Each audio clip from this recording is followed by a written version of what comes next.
Bem, gente, boa tarde a todos e todas que estão presentes nesse debate, mais um debate no canal A Voz do Povo, e hoje nós temos uma ocasião especial, né? Eu sou Leônidas Marques, sou professor da Universidade Federal de Alagoas, no Campo Sertão, e hoje nós teremos uma live especial em campanha da Chapa 1, que concorre às eleições do Andes Sindicato Nacional.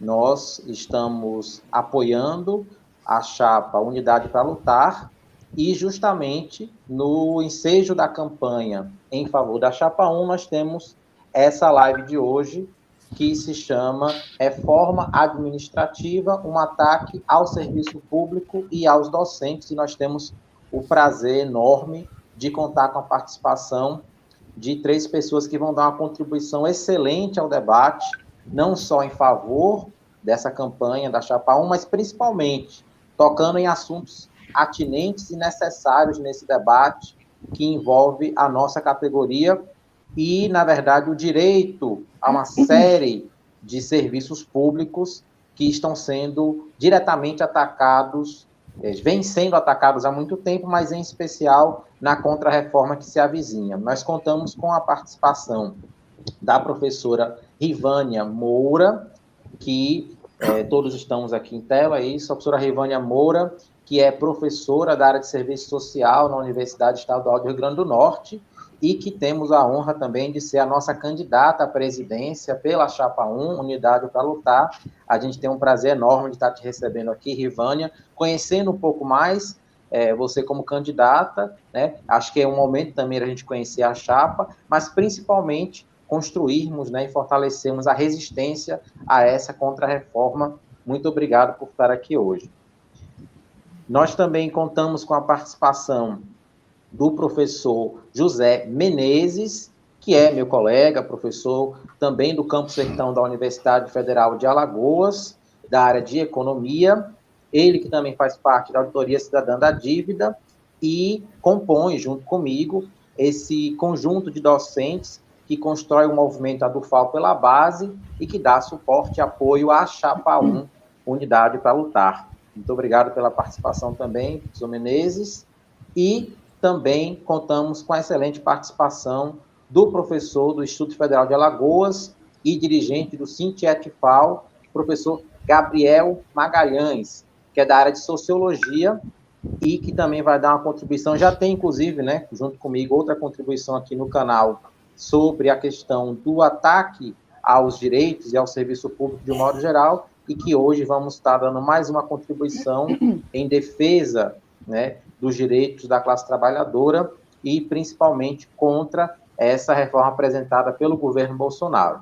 Nós acordamos, então, a ordem, e essa é a ordem que eu mencionei aqui, primeiro a professora Rivânia, em sequência o professor Menezes e, por último, o Gabriel, e após isso um bloco de questões. Então, já de pronto, a gente está com um tempo um pouco apertado, eu não vou pedir que cada um faça saudações iniciais, já peço que na fala já faça saudações iniciais, eu já passo de pronto, então, a palavra à professora Rivânia e reitero meu agradecimento e muito bem-vinda ao canal Voz do Povo. Só lembrando um aspecto importante que eu me esqueci, essa live está sendo transmitida nesse momento pelo canal Voz do Povo e ela também, assim que ela for concluída, ela também vai ser alocada em outros canais que são parceiros nessa campanha, como a Ofensiva Socialista, CSP com Lutas, o canal do Observatório UFAL, certo? Muito bem-vinda, reitero os agradecimentos, professora Rivânia.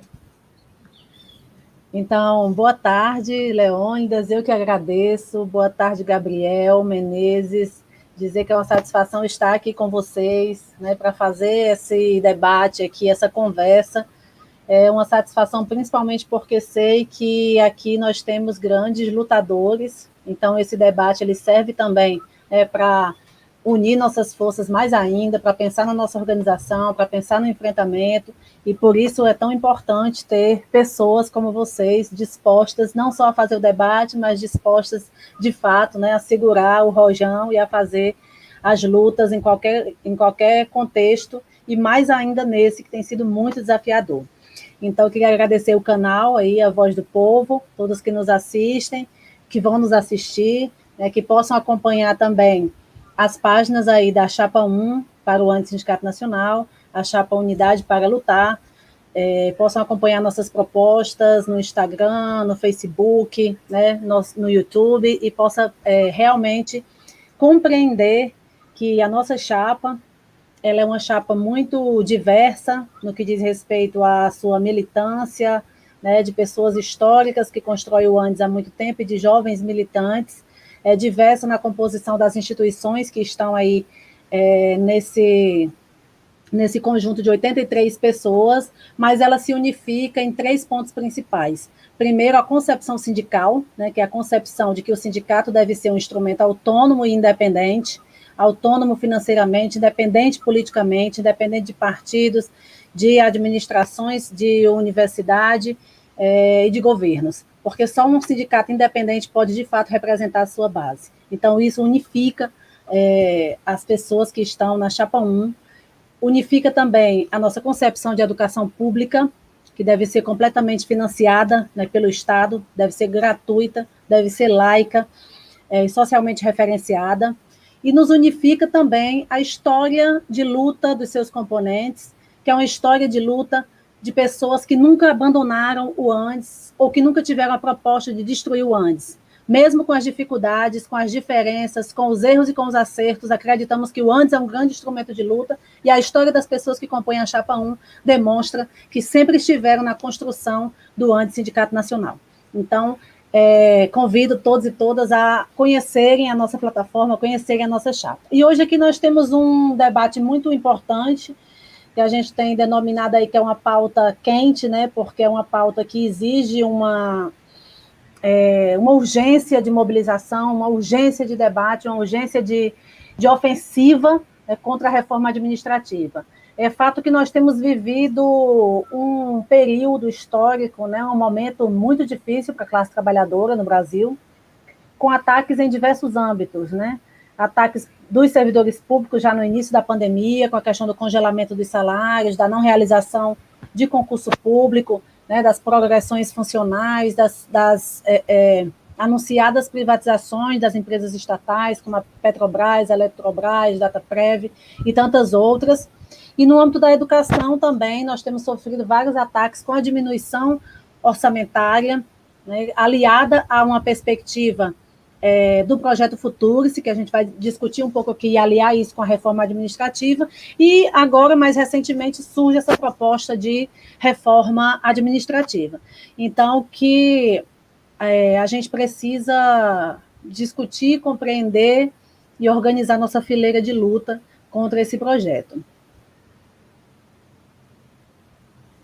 Na nossa concepção, a reforma administrativa, ela, na verdade, é uma reforma do Estado, né, uma reforma do papel do Estado, da função que o Estado passa a assumir, e é uma reforma de como o serviço público passa a se configurar e qual o papel que vai ter o avanço do capital sobre o fundo público e o lugar que o Estado passa a assumir no âmbito das relações sociais. Então, na verdade, essa reforma administrativa, ela é uma reforma que tem implicações para todo o serviço público, não só para os servidores, como tem sido divulgado aí. Só vai atingir os novos servidores, né? Os servidores que já estão não serão atingidos.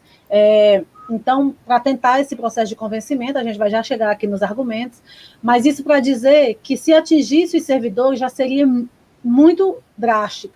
E, além disso, é uma mudança na própria concepção de Estado, na própria concepção de serviço público. Então, ela atinge, sim, o cerne de todos os serviços públicos. E por atingir os serviços públicos e ao transformar o Estado cada vez mais aberto para o capital, ela é uma reforma que atinge o conjunto da classe trabalhadora. Então, não atinge só os novos servidores, ela atinge o conjunto da classe trabalhadora que precisa dos serviços da saúde, lá no posto de saúde, né, nas unidades básicas, nos hospitais, que precisa da educação pública para que seus filhos e filhas possam estar na educação pública, que precisa da previdência, que precisa de assistência social. Então, ela é uma reforma que vai ter um impacto imenso em todo esse conjunto de serviços públicos ofertados pelo Estado.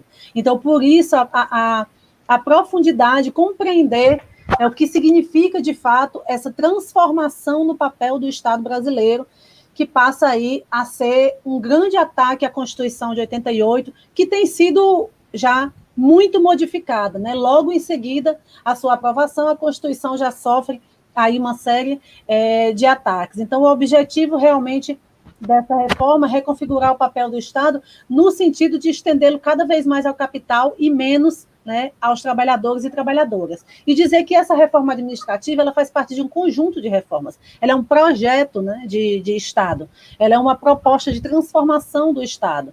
Então, ela está aliada ao que já aconteceu, como a reforma da Previdência, a reforma trabalhista, né, a intensificação das parcerias público-privada, no âmbito da educação, no âmbito da saúde, a emenda constitucional 95. Então, tudo isso faz parte do mesmo pacote, de um pacote que, por muitas vezes, foi denominado, e o professor Menezes pode até nos ajudar a entender melhor isso, o pacote do ajuste fiscal, que vem desde a década de 90, sendo implementado com a política do superávit primário, dessa necessidade de mais recursos livres, né, do fundo público, para destinar para o pagamento da dívida, para destinar para o processo de financiarização, para essa abertura da nossa economia, tudo isso pavimentou o caminho para que agora a gente tivesse também, de forma mais agressiva, uma transformação total desse Estado. Basta lembrar, no governo Fernando Henrique, por exemplo, que nós tínhamos aí um Ministério de Reforma do Estado, né? O MARE, né? Ministério de Administração e Reforma do Estado.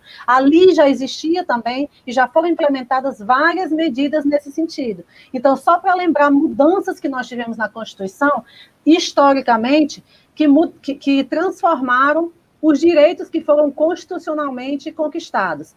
Por exemplo, né, as emendas constitucionais da Previdência, né, de 98, né, a emenda constitucional de 2003, a 41 de 2003, em 2012, né, nós tivemos a emenda constitucional, a lei 12.618, né, que regulamentou aí a emenda constitucional com a questão do teto das aposentadorias para o regime dos servidores públicos. Então, nós temos aí a reforma da Previdência agora, a reforma trabalhista que aconteceu recentemente. Então, tudo isso impôs uma nova condição para a classe trabalhadora. E aí isso tem um impacto muito forte. Por quê? Esse convencimento da necessidade da reforma, ela chega no momento em que o impacto da reforma trabalhista já se estendeu muito para o conjunto da classe trabalhadora. Então, hoje a gente tem mais de 50% da classe trabalhadora em condições de trabalhar desempregada. Dos que estão em relações de trabalho, mais de 50% também estão em relações informais. Então, a gente tem um processo de desestruturação das relações de trabalho que agora chega de forma mais agressiva para os servidores públicos, nesse contexto de que o servidor público tem privilégios, tem altos salários, né, tem condições diferenciadas, e esse discurso do privilégio, né, dos marajás, ele não é de hoje. Vocês também sabem aí, né, nas Alagoas, né, que esse discurso dos marajás acompanhou o presidente que defendia essa concepção de que servidor público é marajá, né, de que ganha muito. Então, esse discurso, ele chega e ganha mais força nesse momento de desestruturação das relações trabalhistas, de reformulação das relações no âmbito das relações de trabalho. Então, os pilares dessa reforma administrativa, né, a gente pode dizer assim, dos aspectos mais gerais: reduzir despesas com o funcionalismo civil, né, que atinge só o funcionalismo civil e não atinge, a princípio, né, os militares, ou seja, intensificar a terceirização, a diminuição da jornada de trabalho com redução de salário, o rebaixamento salarial, o fim das progressões, e tudo que diz respeito no nosso caso, por exemplo, aos planos de cargos e salário, né, a questão da estabilidade. Então, um outro parâmetro também é flexibilizar essa estabilidade, né? Uma nova regulamentação de demissão por insuficiência, por desempenho, de avaliações periódicas que nós já temos. nós temos avaliações periódicas, nós temos avaliações, mas que isso coloca também agora para o servidor público uma vulnerabilidade no sentido, inclusive, de que cargos de liderança, de que cargos de confiança podem ser nomeados, e por isso que a gente também tem denominado, né? Lembro muito aí do Amaury, que fala isso, que é o candidato aqui da nossa chapa, a tesoureiro, que ele diz que é a PEC da rachadinha, e ele diz que essa é a melhor denominação, porque a gente regride há um tempo de que os cargos eles eram indicados, né, de que as pessoas de confiança e as pessoas que estão em cargo de liderança podem ser indicados e não ser cargos de carreira do serviço público. Então, isso, para dentro das universidades, por exemplo, é dizer que num futuro próximo, um chefe de departamento, um diretor de unidade, pode ser externo e pode ser nomeado, né? E não necessariamente ser pessoas que fazem parte do quadro daquele serviço público. Então, diminui um outro parâmetro, diminui radicalmente o número de carreiras, né? Ou seja, no projeto de reforma do Estado, diminui. Nós temos mais de 300 carreiras no serviço público, isso diminui drasticamente para 30 carreiras, então isso aumenta o poder, né, discricionário do Estado para extinguir cargos, funções, benefícios, instituições, o que está lá no projeto de reforma administrativa também, que o governo pode, né, sem passar mais pelo Congresso, acabar com instituições, extinguir órgãos públicos e, né, e dar esse poder ao chefe do executivo. Então, tem essa questão que também é um risco muito grande e que é, de certo modo, ou é um ataque, uma afronta ao nosso processo democrático, né, e como os poderes se estabelecem no Brasil. Então, outro parâmetro também é facilitar as privatizações, né, ao retirar também do legislativo essa responsabilidade, então a atribuição fica sendo a atribuição privativa do presidente das privatizações. Nas narrativas do Estado e que pretende nos convencer da impossibilidade, da inviabilidade de fazer, do Estado continuar como está, e a grande mídia tem fortalecido isso também dentro desse discurso de ataque aos servidores, de privilégios, né, de acomodação, de ineficiência do serviço público. A gente tem também vários ataques e narrativas do Estado e da grande mídia que a gente precisa discutir de forma muito séria, né? Um dos argumentos é que o Estado é muito grande e a máquina pública está inchada, e que precisa diminuir essa máquina pública, né? Que precisa diminuir, porque diminuindo essa máquina pública diminui as despesas do Estado, né? Que as despesas com o Estado são muito altas e que estão descontroladas, e que o Estado ele é ineficiente.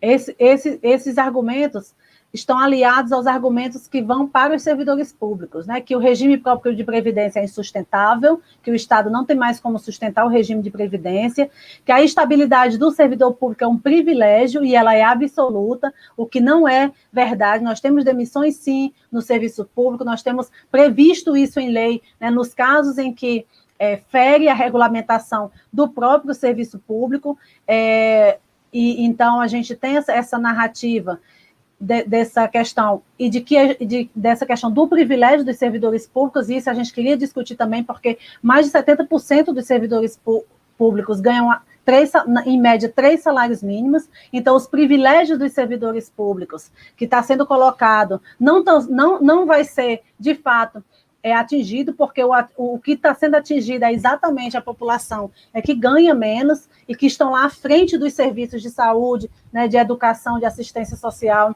de trabalho, e que um discurso muito recorrente é que as reformas da Previdência, a reforma administrativa, essas reformas mais macro, elas vão recuperar a confiança dos investidores privados, o crescimento e o emprego. E isso a gente também tem que questionar, porque todas as reformas da Previdência que foram feitas, reformas trabalhistas, que estavam com esse mesmo argumento, não teve nenhum resultado no sentido de retorno, de melhoria para a classe trabalhadora, para as nossas necessidades sociais. Ao contrário, só aprofundou um processo de crise, porque isso está aliado também a como o Estado tem destinado os recursos públicos que, nos últimos anos, mais da metade dele estão sendo destinados para a dívida pública. E em nada da reforma administrativa tem sido questionado esse papel de aliança do Estado com a dívida pública ou essa sangria do fundo público para o pagamento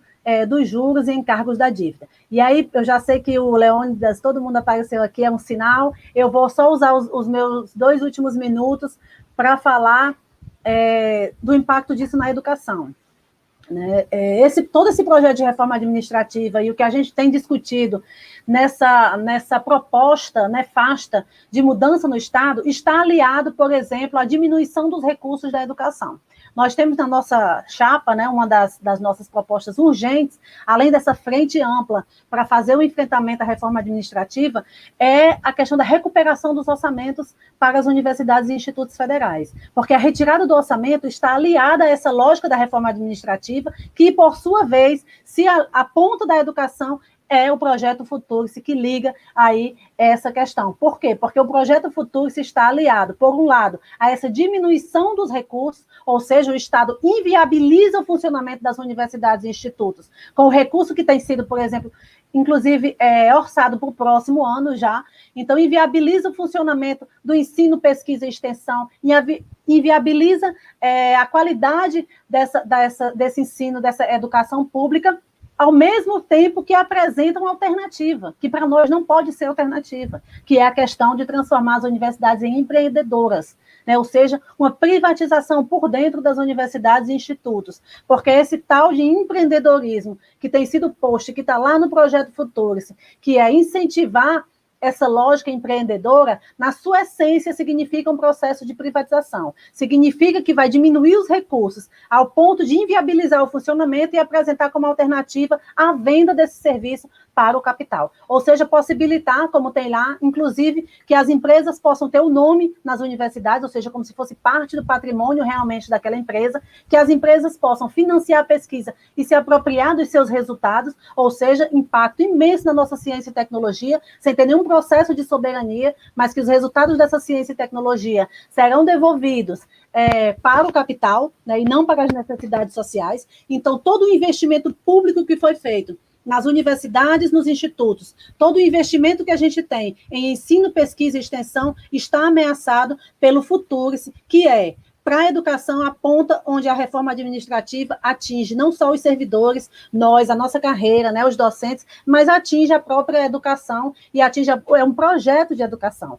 Então, isso está aliado, né, como a gente tem dito, o projeto Futurice, ele se alia a essa perspectiva da reforma administrativa, que por sua vez, né, está aliada à concepção de educação, uma educação privatista, elitista, né, excludente, né, que faz da universidade cada vez mais a concepção mercadológica da educação. E isso é totalmente o contrário do projeto de educação que o Andes tem construído aí, né, há mais de 30 anos, nos seus 40 anos que completa no próximo ano, o Andes tem construído nesse país um projeto de educação que é essencialmente público e financiado pelo poder público. Então, isso está ameaçado com a reforma administrativa, isso está ameaçado com o projeto Futurice.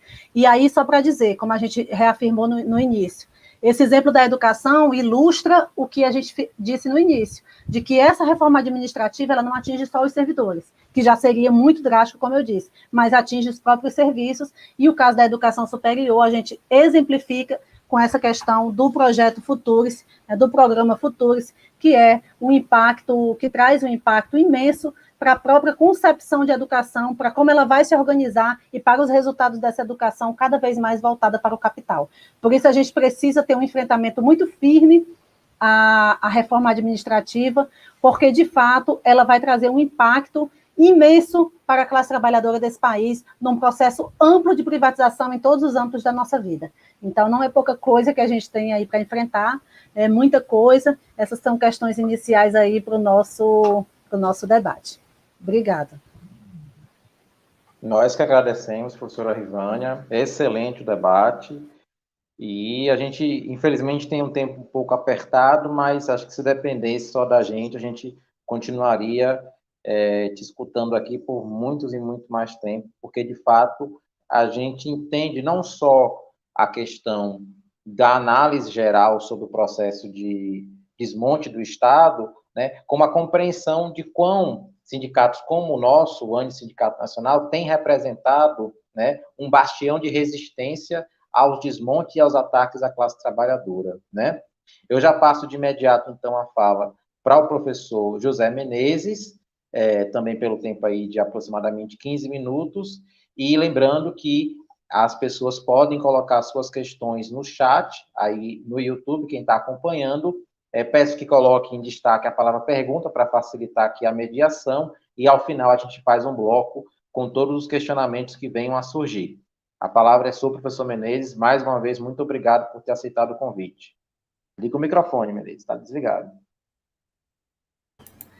Bom, eu tenho sistematicamente, praticamente todas as falas que eu faço, eu sempre faço um agradecimento ao Sindicato dos Professores do Mato Grosso, onde eu estudei, ao Sinasef, agora Sinasef, onde eu também estudei, e ao Andes, aonde eu sou fruto exatamente da existência desses sindicatos, da luta de todos esses trabalhadores. Ou seja, o que eu estou nesse momento vendo é a possibilidade de extinção do serviço público nas 3 esferas. Há um movimento de sincronia, de liquidação de todos. Porque a reforma administrativa, agora, ela pretende legalizar o que já estava sendo feito. Lá no Sintep, do Sindicato do Mato Grosso, onde eu pude estudar, eles estão fazendo uma festa de 18... Festa não, uma solenidade de 18 anos sem concurso público. Se nós formos ver, por mais que a Constituição de 88 ainda está em vigor, ela já não está sendo praticada na maioria dos casos. Por quê? Mesmo sem ter criado a mudança jurídica, já estava sendo descumprido. E hoje nós vivemos uma situação mais ou menos assim. Entre os professores das federais, talvez daqui 4 anos, metade teria direito a se aposentar. Entre os servidores, ou se nós pegarmos, grande parte dos servidores estão numa idade que vão se aposentar. Então, é muito grave o que está para acontecer, porque nós estamos vivendo um momento de pandemia. Um momento de pandemia que ficou claro que mesmo com todos os ataques, o SUS foi e continua a ser decisivo para evitar uma tragédia ainda maior. Ou seja, isto é muito importante. Nós não estamos falando de qualquer coisa, nós estamos falando daquilo que é um direito de cada um. E aí, eu escrevi agora, recentemente, um artigo que era dívida pública, reforma administrativa, e eu estou chamando de Estado gestor da barbárie. Porque o que nós estamos vivendo, a reforma administrativa, ela é a implementação final do que eu estou chamando de Estado gestor da barbárie. Tem um economista francês, que eu não lembro mais o nome dele, que ele falava de Estado assistencial do rentista. Eu citei na minha tese, esqueci agora. Mas exatamente isso. Porque, olha só, esse mesmo Estado que quer fazer a reforma administrativa nas 3 esferas e quer fazer para economizar recursos para pagar a dívida pública, é o mesmo Estado que tem liberado dinheiro a subsidiados do BNDES para comprar empresa estatal. Aqui, nós vimos a CEAL sendo vendida por 50 mil reais, e em seguida o BNDES liberou 500 e poucos milhões. Nós vimos no Piauí a mesma coisa. E aí é que está. Esse mesmo Estado que alega não ter dinheiro é o Estado que está fazendo renúncia fiscal. Porque isso é muito importante. A gente está partindo do princípio de que não existe receita. Não. Hoje, na esfera federal, quase 40% do orçamento é para pagar a dívida pública. Nas esferas estaduais, é em torno de 10% da receita corrente líquida. Então, o que nós tivemos? Tivemos, durante os últimos 20 anos, o aumento da carga tributária. Passamos a pagar cada vez mais impostos. No entanto, pagamos cada vez mais impostos, mas para que esse imposto foi destinado? E aí é uma coisa que, para mim, é fundamental. A Rivânia já colocou, e eu acho que aí está uma questão fundamental. Se nós queremos tratar do tema da reforma administrativa, sem focar o que Rivânia acabou de colocar, sem tratar da questão da dívida pública, a gente acaba encobrindo o verdadeiro problema.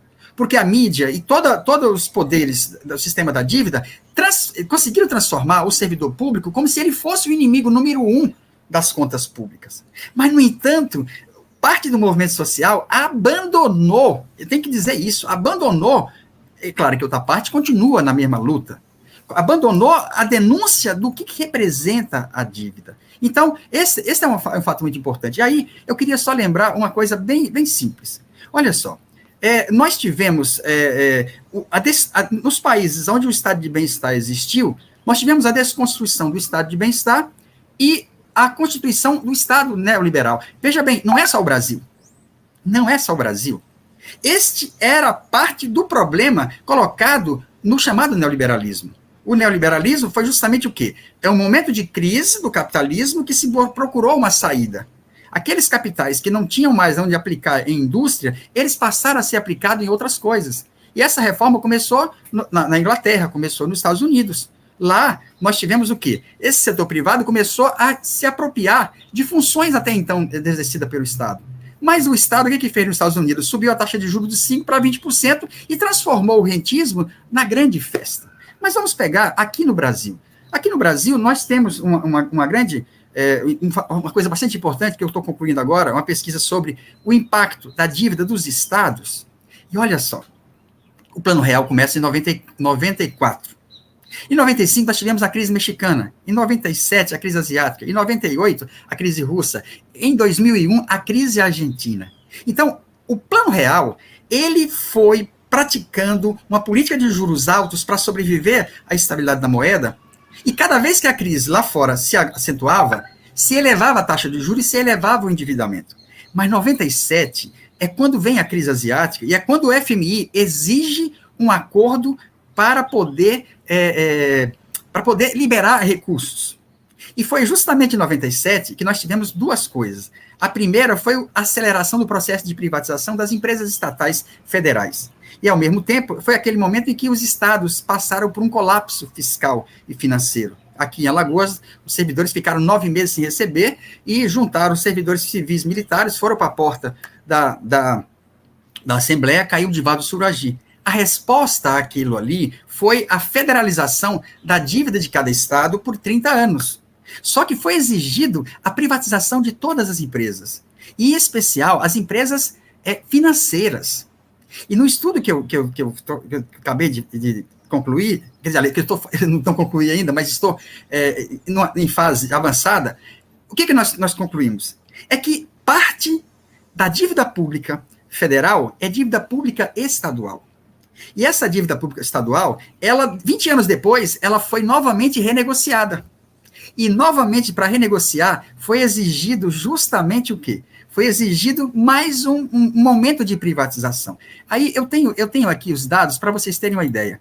Deixe-me pegar aqui. Olha só. Para vocês terem uma ideia. Eu vou pegar essa questão porque a unidade entre os professores do setor das estaduais e o professor das federais, os institutos, e nós temos que juntar todas as três esferas, porque os três sofrem do mesmo ataque devido à dívida pública. Então, olha só. Em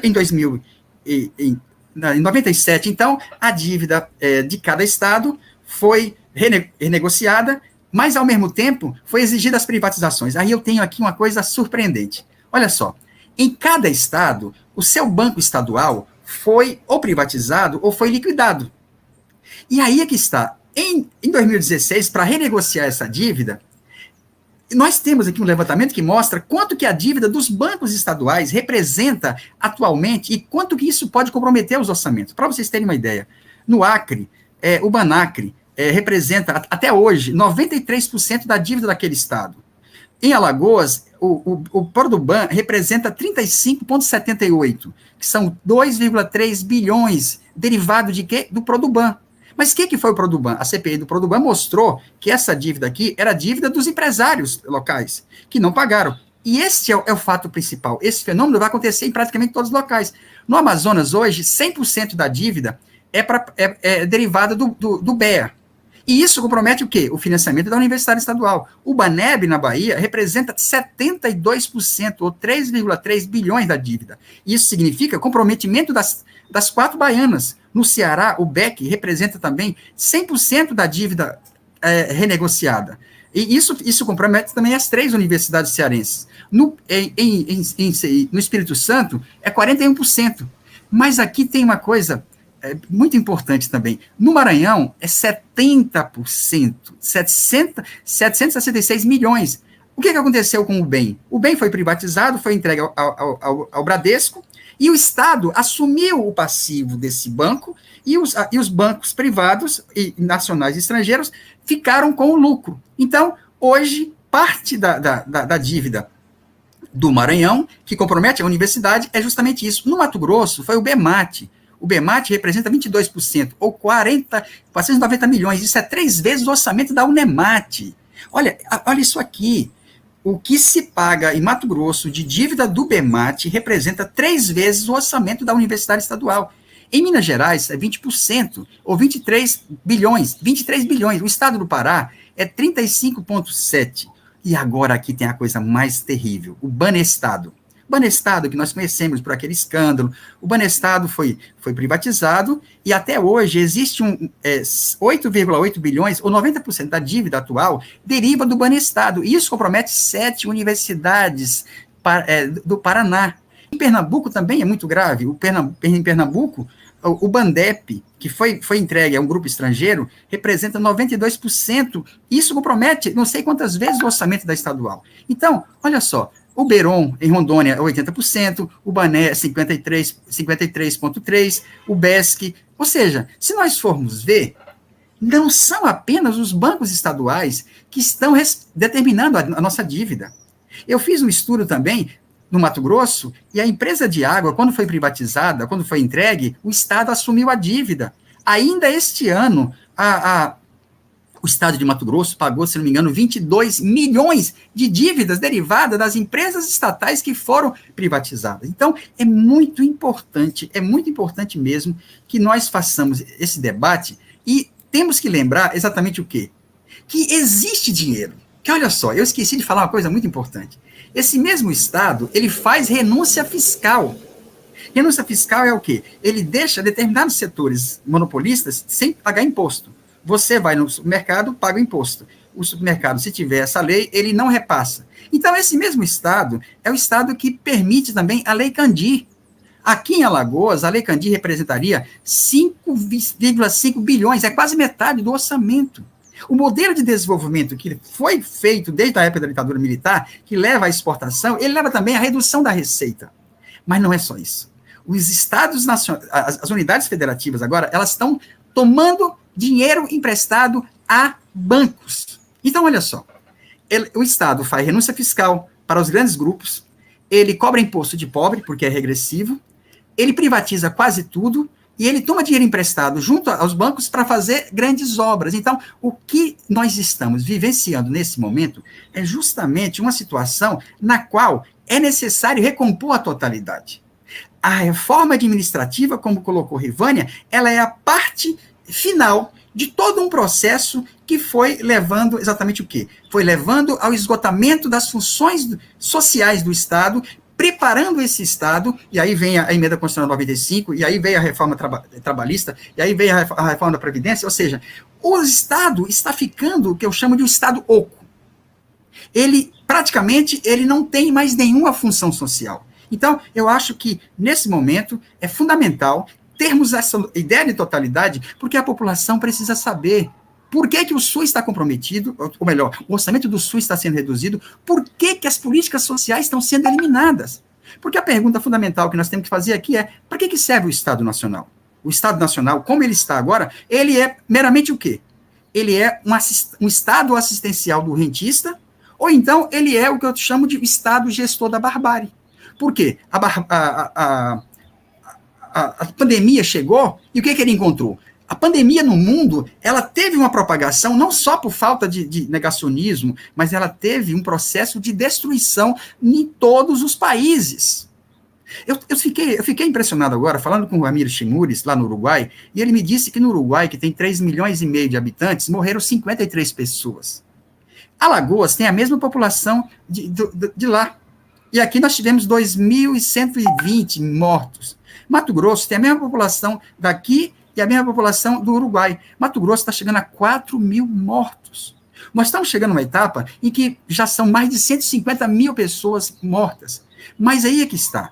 Isso tudo mostra que o momento que nós estamos passando, ele tem que ser um momento de reflexão. Por quê? Porque nós temos, para finalizar, que mostrar Quais são os verdadeiros responsáveis pelo descontrole das contas públicas? E para isso que nós precisamos do orçamento federal, do orçamento estadual.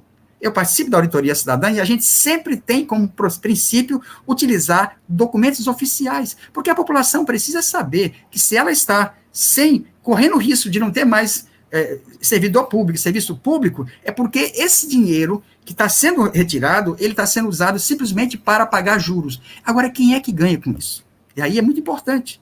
Quem ganha com isso é justamente o setor que sempre ganhou. Ou seja, o desmonte das políticas sociais, a reforma administrativa vai permitir, por exemplo, já tem bancos que controlam o setor da educação, a Croton. No mundo inteiro, o que nós temos agora são bancos que estão entrando para quê? Para oferecer plano de saúde, para oferecer previdência privada, para oferecer aquilo que o Estado deveria ter. Então, esse debate é muito importante, mas nós temos que, para finalizar, criar uma unidade entre os servidores públicos, federais, estaduais e municipais, mas junto com os demais trabalhadores do setor privado. Porque todos nós estamos ameaçados. Todos nós estamos ameaçados, então, mas agora tem uma coisa. O princípio fundamental dessa luta se chama independência de classe.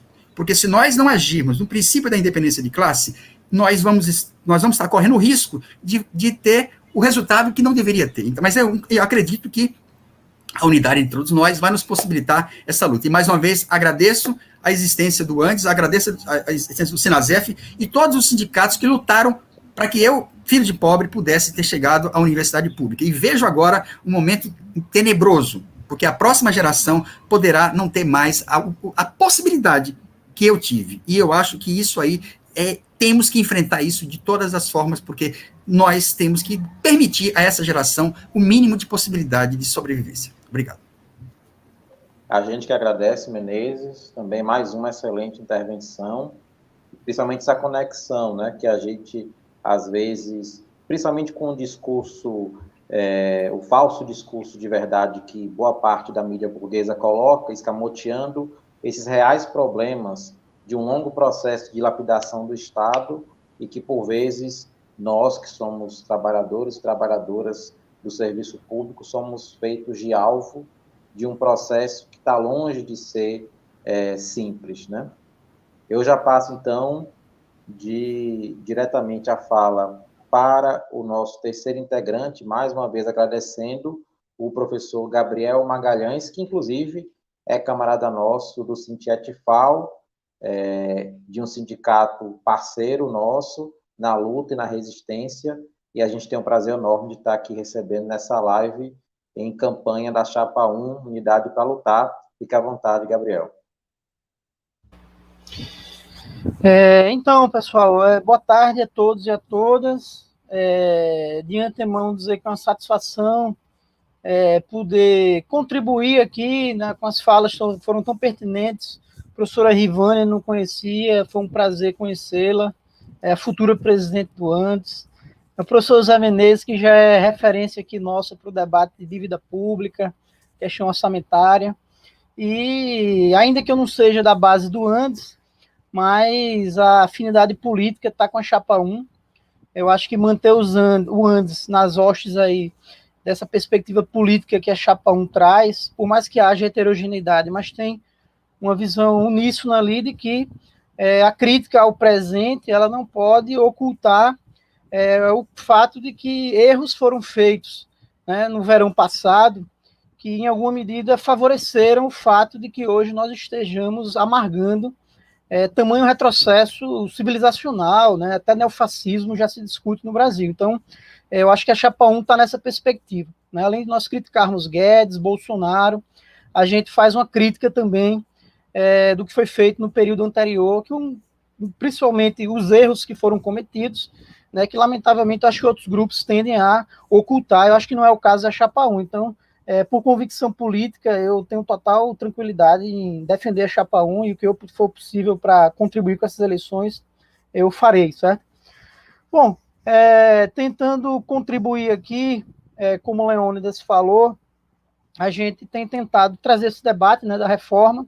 Acho que a professora já falou, o Menezes já colocou temas bastante importantes.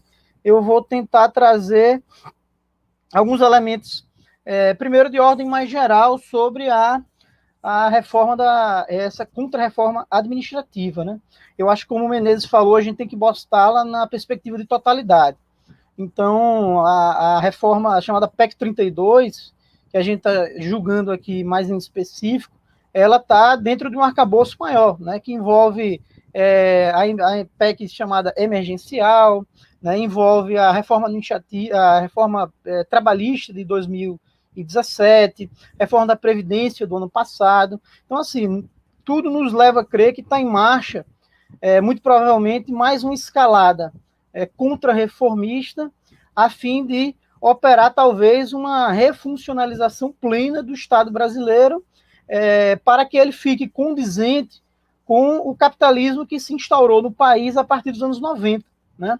Eu creio que essa refuncionalização só não foi plena nos anos 90, durante a égide do governo da centro-direita, pelo fato que nós tínhamos sindicatos, movimentos sociais combativos, dentre eles o ANDES, o SINASEF, e foi quando nós conseguimos segurar muitos elementos positivos da Constituição Federal, por exemplo. Mas muito foi passado, mas ainda tem algo a ser destruído, né? Então, penso eu que esses 30 anos aí de desindustrialização do país, esses 30 anos de hegemonia, como o Menezes muito bem toca, do capital financeiro, na sua forma fictícia, né, do setor exportador de commodities, isso requer uma readequação do Estado, né? Então, essa readequação do Estado foi feita entre os anos 90, né, os governos do PT não pararam com esse processo, ou pelo menos não reverteram o que foi feito no período anterior, e agora vem uma avalanche para que haja essa total subsunção do Estado aos interesses desse grupo aí que está na hegemonia do bloco no poder, o capital financeiro e o setor do agronegócio, certo? Então, a reforma, chamada reforma administrativa, está no bojo de todo esse processo, que a gente tem que lutar com unhas e dentes para destruí-lo.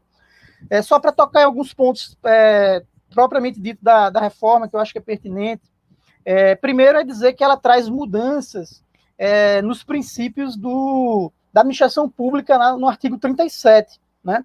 Bressa Pereira, em 98, a professora já citou, ele trouxe uma série de mudanças no serviço público, e agora vem muitas outras mudanças que era para ter sido aprovado lá atrás, que não foi aprovado pela luta dos trabalhadores. Né? Então, agora eles vão botar algo que Bressa Pereira deve certamente estar elogiando.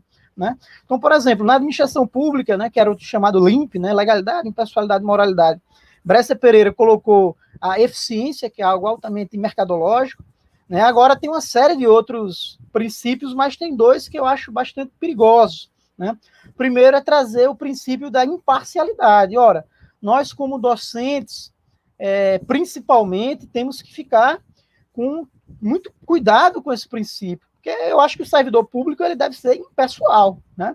Eu acho que nenhum professor, nenhum de nós aqui, vai julgar a prova de um aluno, a avaliação de um aluno, a partir dos preceitos ideológicos do aluno. A gente tem que ser impessoal nesse quesito.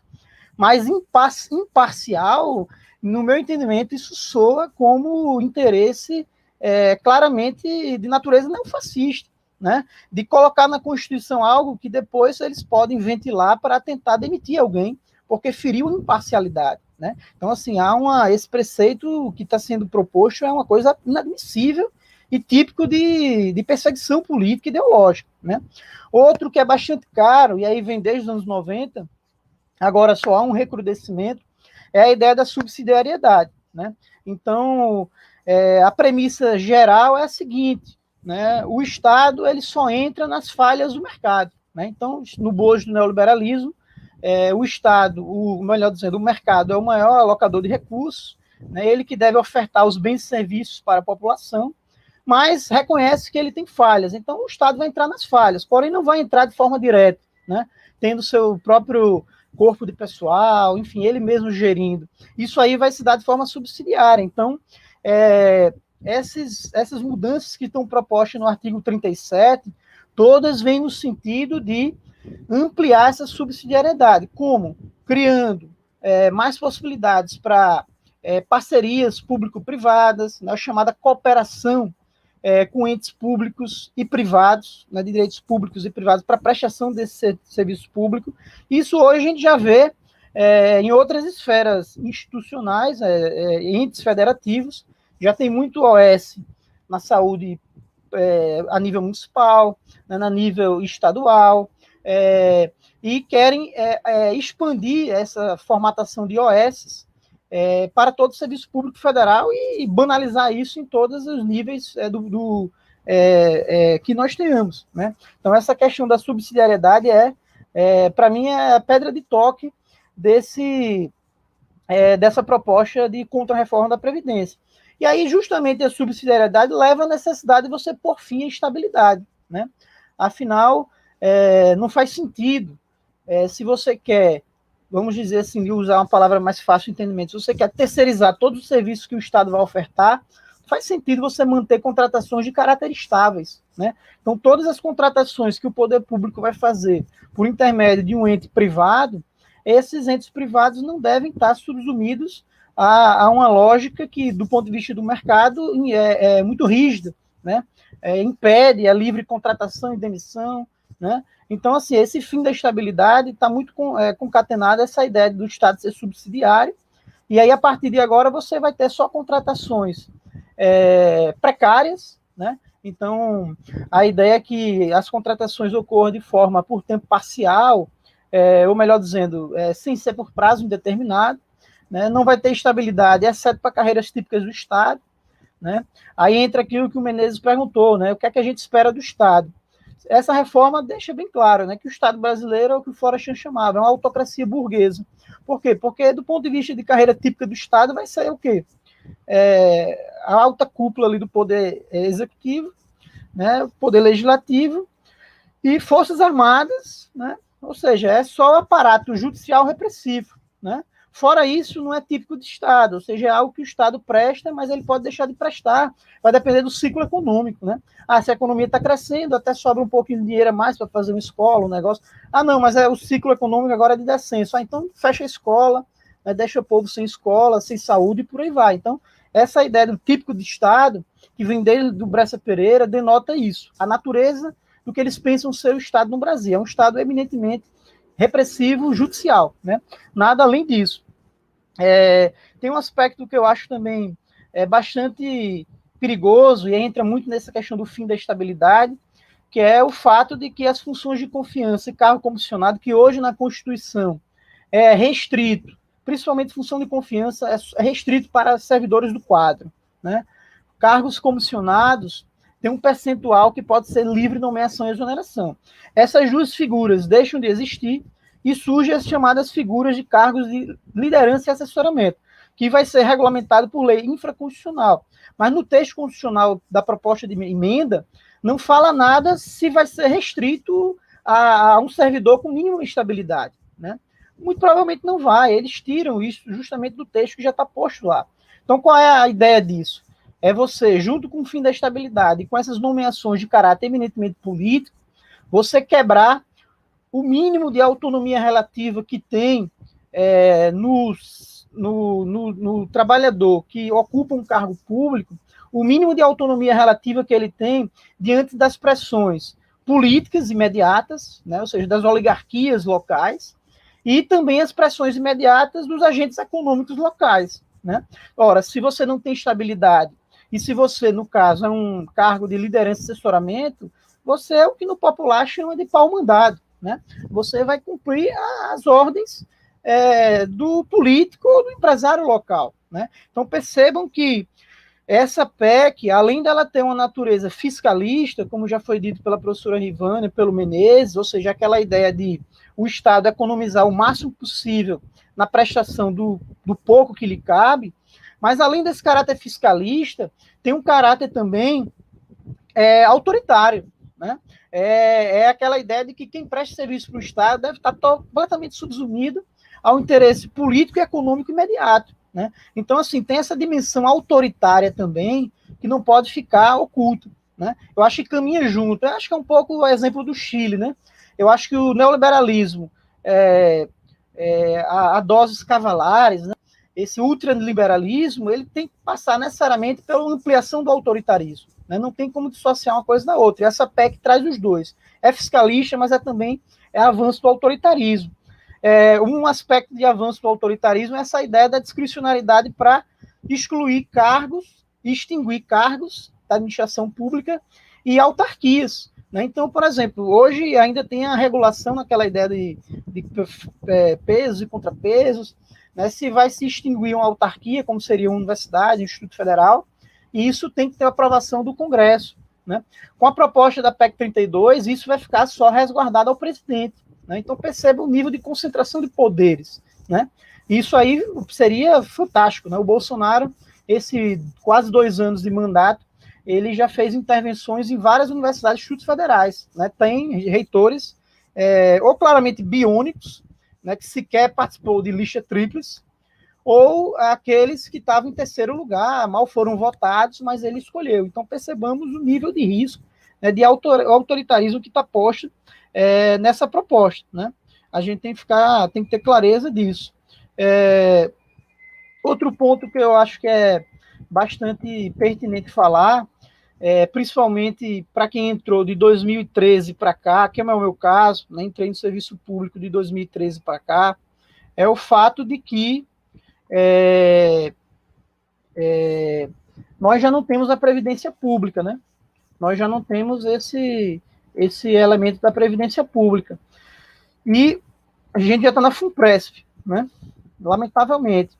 Ora, bem ou mal, a FUNPRESP, com todos os problemas, enfim, foi uma derrota, mas com todos os problemas da FUNPRESP, que é subsumir o trabalhador aos interesses do capital financeiro, afinal, se o rendimento não der certo, né, se a dívida pública não remunerar o fundo, né, o meu futuro não está garantido, né, então o trabalhador vai ficar sempre naquela dilema entre lutar enquanto trabalhador ou torcer para que os títulos da dívida fiquem mais remunerados, para que o fundo cresça, enfim, essa antinomia que se cria no sujeito. Mas hoje você tem, por exemplo, um fundo que é fechado, né? Que você tem clareza de quem são os servidores, por exemplo, do Executivo Federal que vai entrar lá. Agora não, né?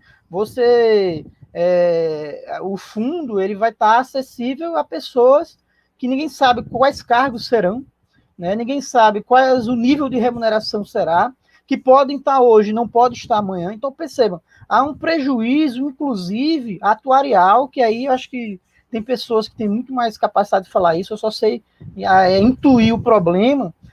Isso aí vai levar a um problema muito grave lá na frente, né? Afinal, você vai mudar completamente a base de pessoas, né, que compõem esse sistema de previdência que já não é mais público, né? Então, eu acho que é algo que a gente deve considerar também, ainda que mantendo a luta em defesa da previdência tão somente pública e estatal. Mas para quem já está nessa situação, a gente fica ainda mais preocupado, certo? Então, eu acho que esses são os pontos essenciais para a gente pensar essa PEC 32. São 12 milhões de servidores públicos no Brasil, né? A grande maioria, 7 milhões quase, está na ponta, né? Está prestando serviços lá para os municípios, assistente social, saúde, educação, ou seja, tem uma margem muito grande aí de terceirização, né? A gente aqui no IFAL, na universidade, isso é no Brasil todo, né?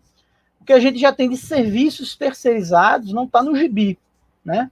Então, tem muita gente que está de olho gordo, porque se essa reforma passa, você vai criar uma miríade de formas de contratações de trabalho que vai dar lucro para muita gente. Então, tem muita gente de olho gordo, né? E a gente sabe, a burguesia brasileira, ela aderiu a essa integração liberal periférica na nova divisão internacional do trabalho, dos anos 90 para cá, e ela se acomodou em ser o quê?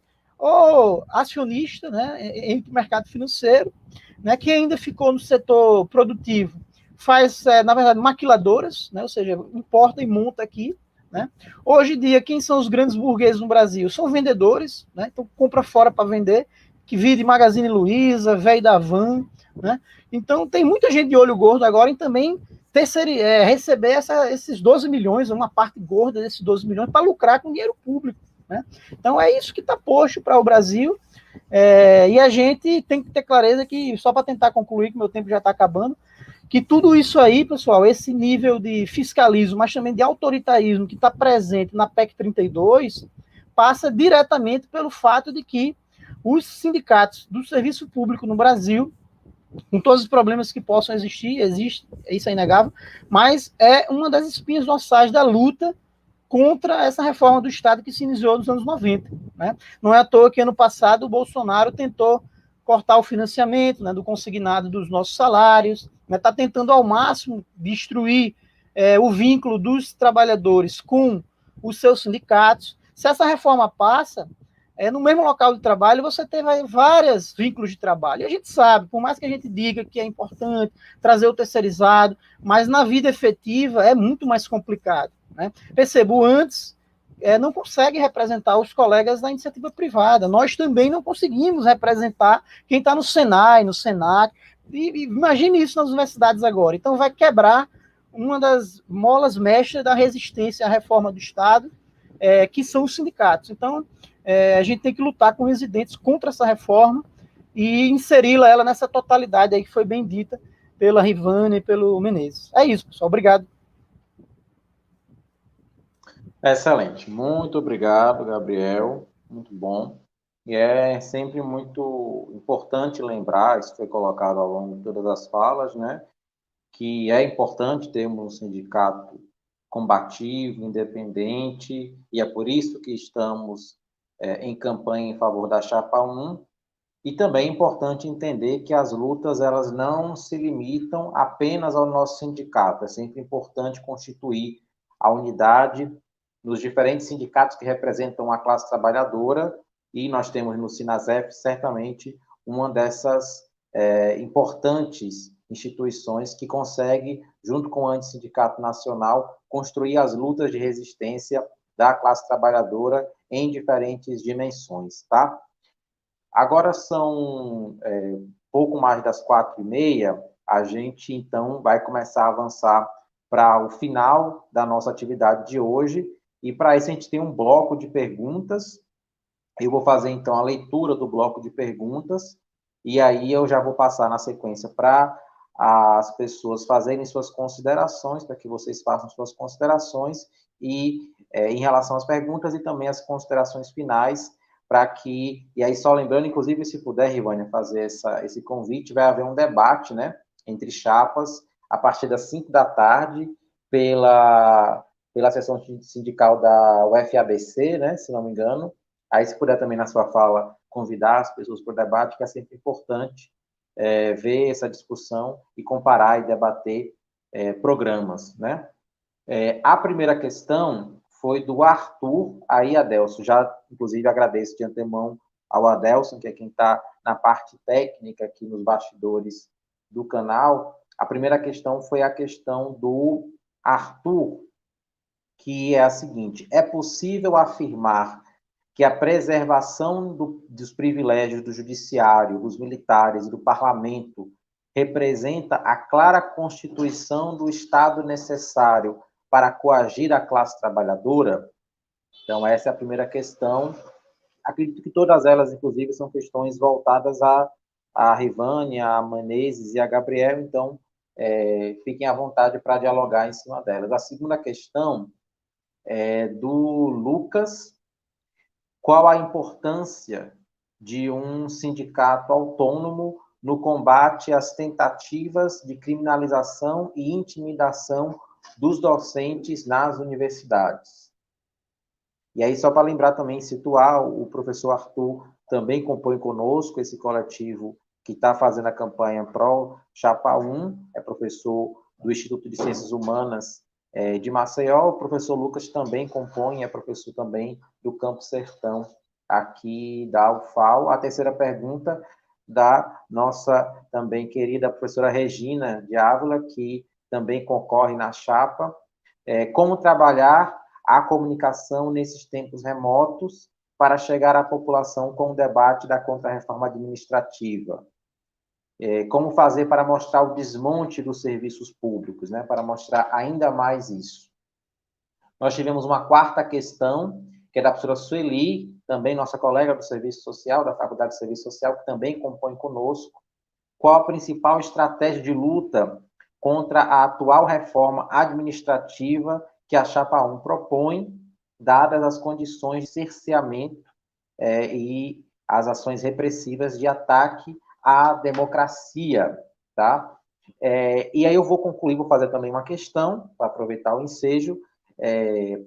como é que Rivânia, Menezes, Gabriel, a gente vê, né, é muito recorrente na mídia, a ideia de que a contra-reforma administrativa, né, o processo de desestruturação dos serviços públicos, como nós enxergamos hoje, na visão privatizante de diferentes setores desse governo e também de outros governos que se passaram, a ideia que se vende é a ideia de que o processo de privatização e de desmonte do serviço público vai trazer mais acesso ao serviço público, mais garantia de direitos, só que a gente entende que é, na verdade, o inverso, né? Então, como é que a gente consegue entender esse discurso e como, de fato, o processo de dilapidação e de precarização do serviço público derivado da reforma administrativa, ao invés de garantir direitos, vai no sentido oposto de diminuição do acesso a direitos básicos de toda a população brasileira, seja isso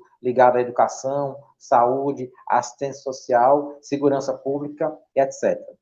Bem, temos aí 5 questões, eu já passo, então, seguindo a ordem, a professora Rivânia, e aí eu já peço que responda as questões e faça os agradecimentos finais. Muito obrigado, novamente. Então, agradecer aí as perguntas, né, a participação do público que nos assiste. São grandes questões, né? São grandes questões para vários debates, mas vamos tentar tocar aqui em alguns pontos específicos, né? A pergunta do Arthur, com relação à questão da preservação do judiciário, né, dos militares e do parlamento, se isso está condicionado a uma forma, né, de Estado para fazer frente ao conjunto da classe trabalhadora. Certamente essa preservação, pelo menos, digamos assim, de certos privilégios, assim como a gente viu na reforma da Previdência, né, também, antes dos militares em separado, né, e uma série de questões, isso também tem a ver com a própria configuração do Estado e também da facilidade, ou seja, de uma maior facilidade para aprovar, né, essas reformas, tendo em vista essa separação dos poderes e como o judiciário e o legislativo têm, né, particularmente influência nesse processo e no processo de aprovação de uma reforma nos moldes que está sendo posta. Então, isso eu penso que tem sim uma intencionalidade nessa não aposta, né, de colocar todos os servidores públicos de todos os poderes na mesma condição, e aí você relega isso para os do executivo, né, do poder executivo, que é onde se concentra também. Primeiro, os salários menores é onde se concentra os serviços públicos que tendem a ser privatizados, né? Então, isso também tem essa intencionalidade, e é onde também podemos dizer que os serviços estão mais próximos da população para comprar esse argumento da ineficiência, né? da impossibilidade, né, de que o Estado realmente não funciona, de que tudo é precário. Então, isso também tem essa aliança. Eu acho que é a cara também de um Estado militarizado, né, de um Estado que usa também cada vez mais o poder da força, né, da coerção, e a gente tem visto também ao longo da história que quanto menos o Estado usa, né, da coesão e das políticas públicas e das políticas sociais, mais o Estado necessita da coação, mais o Estado necessita da força bruta. Então, isso também tem essa aliança. Então, acho que o Arthur coloca essa provocação para a gente pensar essa intencionalidade do Estado que se transforma cada vez mais liberal, né? Quando a gente tem dito, é um Estado ultraliberal. Se você for lá na gênese do liberalismo, das teorias liberais, do que significa o liberalismo, é completamente adequado à proposta que a gente vai ter agora com essa questão da reforma administrativa, e precisa de um judiciário para sustentar isso, né? e o judiciário também que seja forte nesse sentido. Então, você tem, por um lado, a repressão e, por outro lado, o legalismo, né? Que é para dar o suporte a essa questão, até para o Estado avançar nessas reformas e para segurar um processo de destruição de direitos. Então, é intencional, né, nesse contexto, isso precisa ser também discutido. A pergunta do Lucas, eu vou juntar com a pergunta da Sueli, e vou deixar para o final, que é com relação ao sindicato, a autonomia e a nossa estratégia de luta, tá? Falando um pouco da questão da Regina, que a Regina coloca o desafio aí da comunicação, né? A gente tem uma narrativa na grande mídia, que é uma narrativa de muito ataque ao serviço público, é a narrativa do governo, dessa ineficiência, é a narrativa de um Estado falido, né? A narrativa de que o Estado não tem dinheiro, de que a iniciativa privada é mais eficiente. Então, a gente tem uma série de narrativas construídas contra o serviço público e contra os servidores. E nós temos aí um imenso desafio de fazer essa contranarrativa, de fazer esse enfrentamento. E aí a gente não consegue com a grande mídia, a gente precisa ter canais alternativos, né? A pandemia tem cada vez mais nos provocado a fazer isso, mas também não só nas redes sociais, porque a gente sabe que isso aqui que a gente está fazendo, ela atinge um público grande, mas ainda com limites, né? Basta ver a discussão aí do ensino remoto e do próprio Enem, como evidenciou que grande parte da população não tem acesso à internet, né? Não tem condições de ter equipamentos, computadores, e não vive esse mundo virtual. Então, a gente precisa também ampliar no sentido de ver outras alternativas que a gente já usou durante muito tempo nos movimentos de base, né?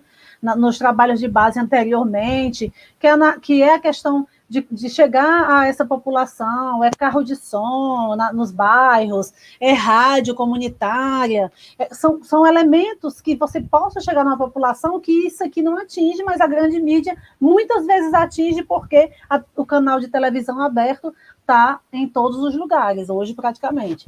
Então, a gente tem essa diversidade imensa e tem esse grande desafio de ampliar os canais de comunicação, para além, inclusive, da internet, porque a gente ainda convive com formas aí muito diferentes, né, de acesso a esse tipo de comunicação. E eu acho que a gente precisa fazer uma comunicação não só da precarização e do que essa precarização pode causar, mas eu acho que a gente precisa fazer uma comunicação que penso que agora, durante a pandemia, por um bom tempo foi feita, que é uma comunicação de valorização desses serviços, né, da importância da saúde, como todo mundo precisou do SUS e todo mundo vai precisar do SUS para tomar uma vacina.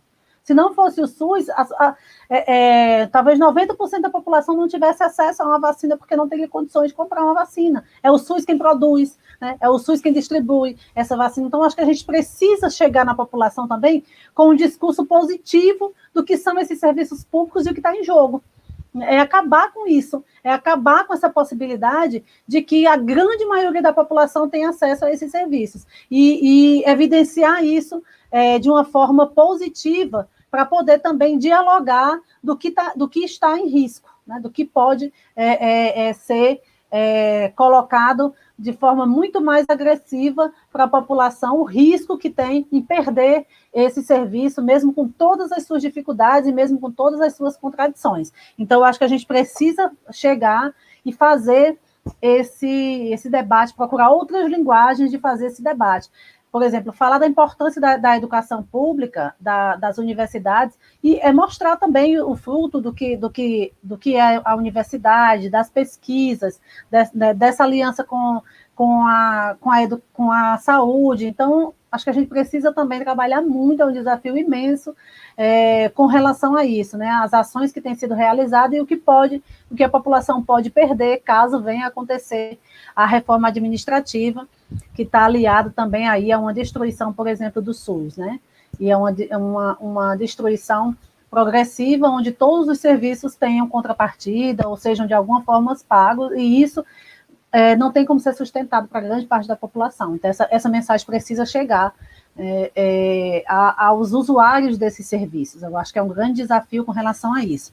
As duas outras perguntas que diz respeito ao sindicato, a questão da autonomia sindical para enfrentar aí as ofensivas, e o Lucas coloca a questão da democracia dentro das instituições de ensino superior, e a Sueli, né, a estratégia de luta contra a reforma administrativa, e aí eu queria reforçar isso.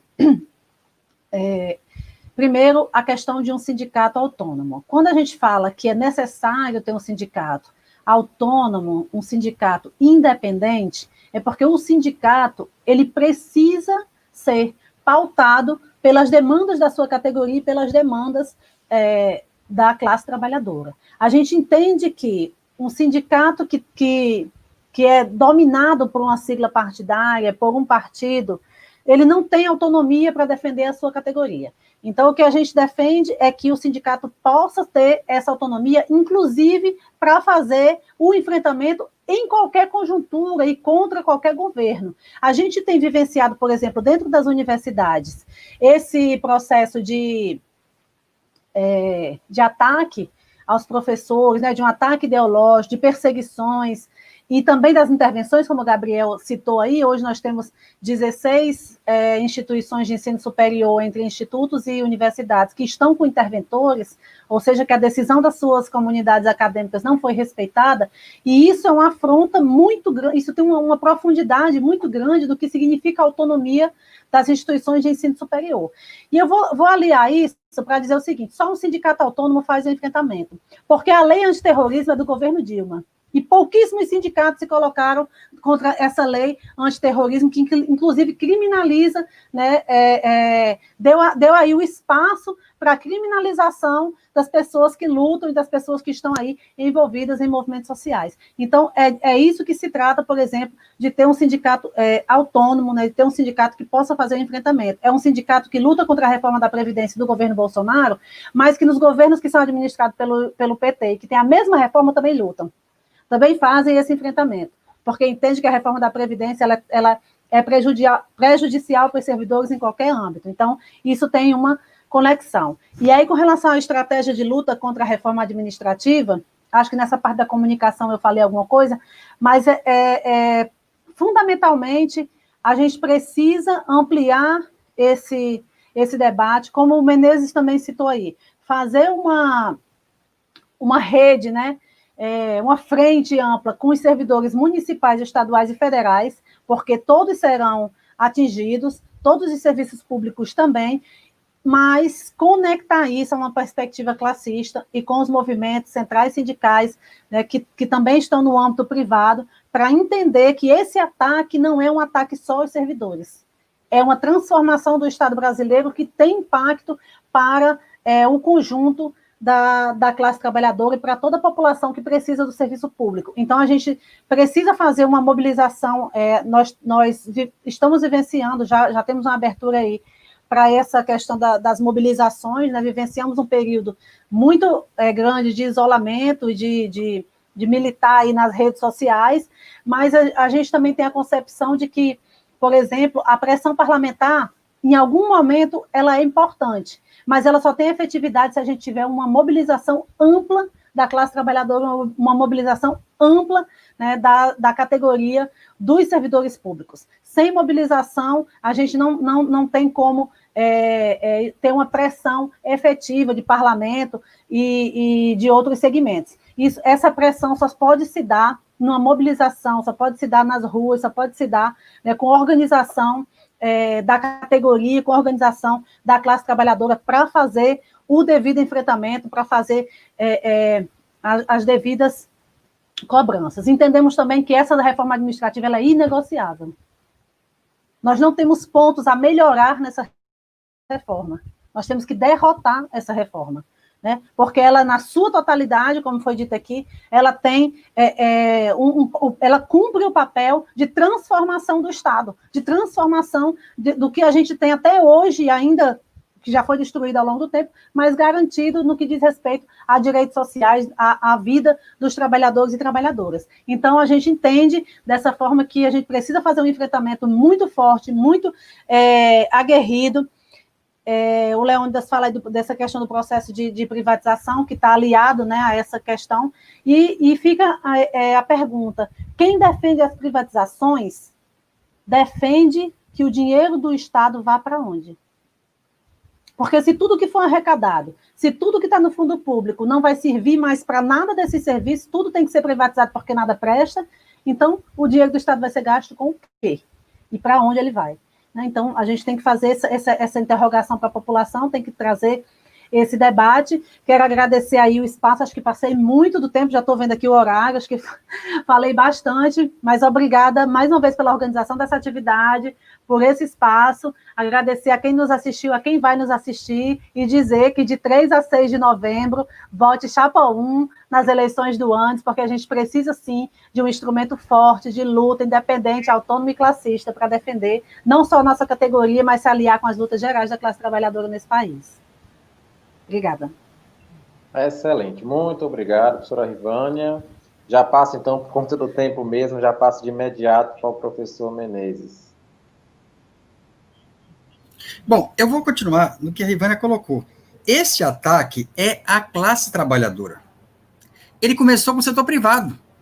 E aí ficou aquela coisa, é com o setor privado. Ou seja, a perda da identidade de classe foi a maior tragédia da classe trabalhadora no mundo.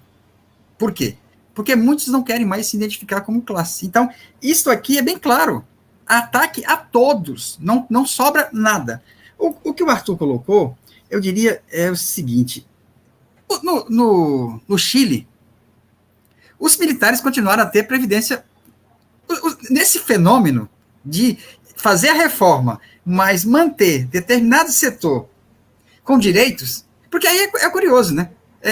Os militares mantiveram a Previdência Pública Integral, tiveram a elevação de remuneração e, mais grave, o orçamento das Forças Armadas está chegando ao orçamento da educação. Que esse é outro problema. O que Arthur colocou é exatamente isso que nós estamos vendo. Ou seja, é o Estado, para gerir a barbárie, ele vai privilegiar aqueles segmentos que seria mais potencialmente proposto. Mas só para uma coisa, os setores que têm a melhor remuneração, esses não serão atingidos. E aí cai por terra a ideia do Marajá. Mas esse é o problema principal. É que nós perdemos o uso das mídias sociais. Essa é outra questão. Eu vejo determinados segmentos têm 2, 3, 4 milhões de inscritos.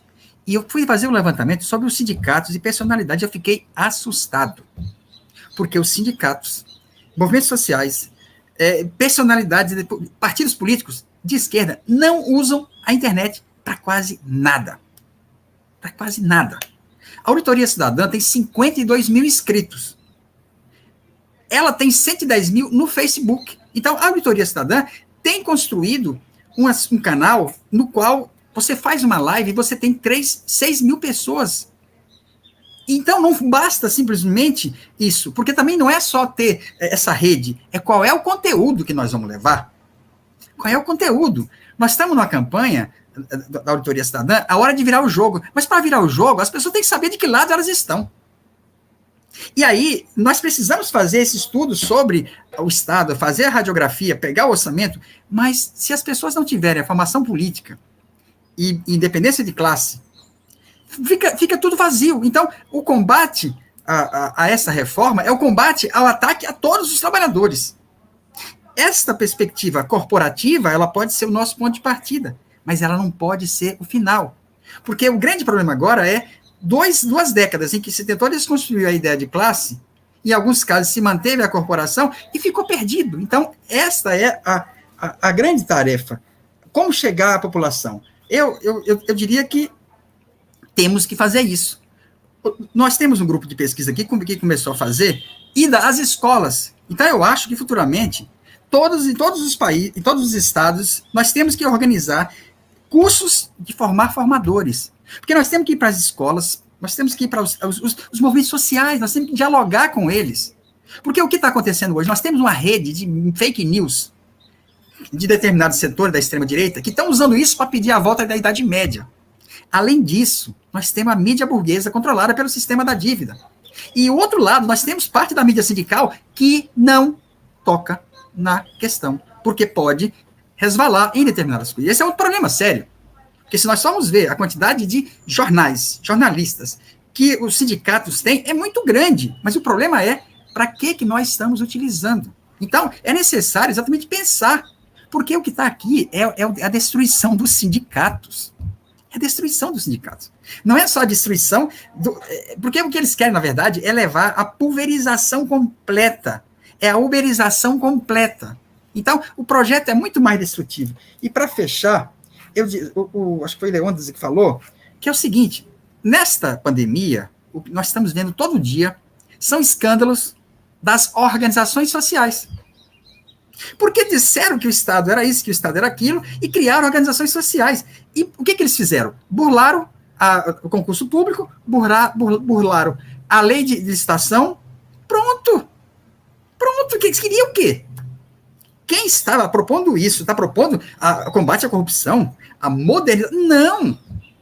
Não, porque o que está sendo feito aqui é justamente isso. A partir desse momento não tem mais lei de licitação, não tem mais concurso público. E aí, para fechar, tem uma coisa muito séria. Determinados grupos políticos, que também são grupos econômicos, querem controlar secretarias, querem montar uma OS para fazer a secretaria, querem montar uma OS para fazer não sei o quê, para colocar quem lá? Para colocar quem lá? Concurso público? Concurso nacional? Não, para colocar os amiguinhos, como era na época da ditadura, o chamado QI. O proposta é bem clara, eles querem eliminar o servidor público, porque depois que surgiu o concurso público e a sindicalização e tudo mais, os servidores públicos passaram a agir de forma organizada. Então, o que eles querem é desmantelar completamente, não só os servidores públicos, todos os trabalhadores. E, nesse sentido, a saída é uma saída de classe. Então, eu encerro exatamente colocando a importância desse debate se dar em todas as esferas e levarmos isso para que possamos ter alunos, professores indo em todas as escolas. Porque a reforma administrativa é parte do problema, mas, na verdade, nós temos que recompor tudo. Nós temos que voltar a falar de novo pela Previdência Pública Integral, nós temos que falar de novo contra as mudanças trabalhistas, porque elas não levaram a nada. Disseram que se fizesse a reforma trabalhista, aumentaria emprego. Disseram, tudo isso só potencializou ainda mais desemprego, e isso possibilitou ainda mais o aumento da dívida pública. Então, era isso. Excelente, mais uma vez, muito obrigado, professor Menezes. Já passo de imediato para o Gabriel para as considerações finais e comentários gerais. Tá ok. Então, pessoal, como já foi dito aí, né, pelos colegas, eu acho que está explícito nessa operação aí de refuncionalizar de forma plena o Estado brasileiro. Passa por fortalecer os aparatos judicial e repressivo, o que não é exclusividade brasileira, né? Ano passado, naqueles levantes do Chile, eu fiquei sabendo que, por exemplo, lá tudo é privatizado, né? Capitalização e tal, mas os militares mantiveram a previdência pública deles até hoje lá, né? Então, assim, é uma tônica, desde os anos 90 também eles ficam sempre isentos, né? Então, demonstra claramente que esses aparatos repressivos, eles se sofrem muito pouco, nem comparados aos civis, e, afinal, eu acho que é a salvaguarda desse regime cada vez mais liberal e cada vez menos sintonizado com as demandas populares, né? Então, resta o Estado, na sua forma bélica mesmo, para reprimir a população. Então, isso fica evidente, ainda que a gente tenha que ter, eu acho que como sindicato e partidos, organizações, também de saber complexificar, né? Porque esses dias a gente teve 2 protestos em Brasília de soldados, enfim, a turma que não ganhou, né, Menezes, nessas reformas aí, né? Então, assim, eu sei que eles são bolsonaristas, mas, assim, na política, se a gente não ganha eles para o nosso campo, pelo menos a gente neutraliza eles, né? Então, assim, jogar a contradição para o inimigo faz parte, né? Então, tem que ter clareza isso. Quem está ganhando é a alta patente, a turma ralé, digamos assim, a baixa patente. Esses aí estão bem mal, diga-se passagem, né? A gente tem que jogar com essas contradições. E, assim, eu acho que por tudo que foi feito desde 2016 no golpe contra os sindicatos, né? Fim do imposto sindical, aí não estou dizendo que eu sou a favor do imposto, mas a forma como foi feito não foi na esquerda, né? Foi a direita que tirou o imposto sindical. Né? As tentativas de prejudicar os sindicatos dos servidores públicos, o Bolsonaro, tudo isso aí demonstra que os sindicatos são instituições que, por mais que tenham sido prejudicados com reestruturação produtiva, as métodos de acumulação flexível do trabalho, mas ainda assim são instituições que incomodam o grande capital. Se não incomodasse, não teria havido mudança nenhuma, né? Por mais que a força, a CUT, enfim, tenha muitos problemas, sejam pelegos até, mas para eles perderem o imposto sindical é porque o capital ainda prefere eles, digamos assim, sem recurso nenhum, porque no limite, eles não vão ter capacidade financeira para financiar grandes atos e por aí vai. Então, assim, ainda são instituições relevantes, né? E o setor público, de alguma medida, porque ainda continuou, apesar de contratações precárias que já tem, né, como o Menezes colocou logo no início, mas ainda continua tendo um contingente grande de servidores estáveis nos 300, ainda são sindicatos fortes, é por isso que eles querem dobrar e criar essas contratações que vão prejudicar ainda mais a organização sindical. Então, acho que a importância dos sindicatos fica nítida à medida que o nosso inimigo de classe tanto tenta prejudicar os sindicatos, né? Porque os sindicatos são importantes. Então, acho que é por aí. Já foi dito as diversas formas que a gente tem que tentar dialogar com a população. Eu acho que ainda tem muito que dialogar para dentro, né? Como a professora Rivânia falou, tem muito colega que ainda está viajando, né? Como se diz, ainda não está atento, não caiu a ficha, né, ainda está no Boa Noite Cinderela por causa da questão da pandemia e tal, acha que é só para os novos. Né? Então, assim, tem que acumular, eu acho, internamente as nossas entidades, aos servidores públicos, mas eu acho que, simultaneamente, é tentar dialogar com a sociedade, isso aí, sem dúvida, porque, dada a avalanche desses ultraliberalismos, né, o fascismo, se a gente não tiver um apoio dos trabalhadores em geral, e aí cabe nós apoiarmos os trabalhadores em geral também, a gente vai ter muita dificuldade de se contrapor a essas medidas. Então é isso, pessoal, eu agradeço. E aí, nos dias das eleições, farei até lá o que for possível para apoiar a Chapa 1, manter o antes aí na perspectiva da reorganização da classe trabalhadora, que é uma demanda inconclusa, né? Se reabriu abriu em 2005, ainda não está conclusa. Eu acho que ainda vai passar muita água na ponte, e manter na Chapa 1 é a gente manter nessa perspectiva da reorganização da classe trabalhadora brasileira, que é uma necessidade hoje, em geral, dos trabalhadores. Obrigado. Excelente, muito obrigado, Gabriel. Agradeço mais uma vez, Ivânia, professor Menezes, agradeço ao professor Gabriel, agradeço a todo mundo que assistiu, agradeço também ao canal Voz do Povo, na pessoa do Adelson, que está aqui nos bastidores, e também agradeço a você que vai assistir após a conclusão dessa atividade, seja aqui no A Voz do Povo, seja no canal da CSP Colutas, ou no canal do Observatório, ou no canal da Ofensiva Socialista. Um grande abraço, e de 3 a 6 de novembro estamos com a Chapa 1, Unidade para Lutar. Boa tarde.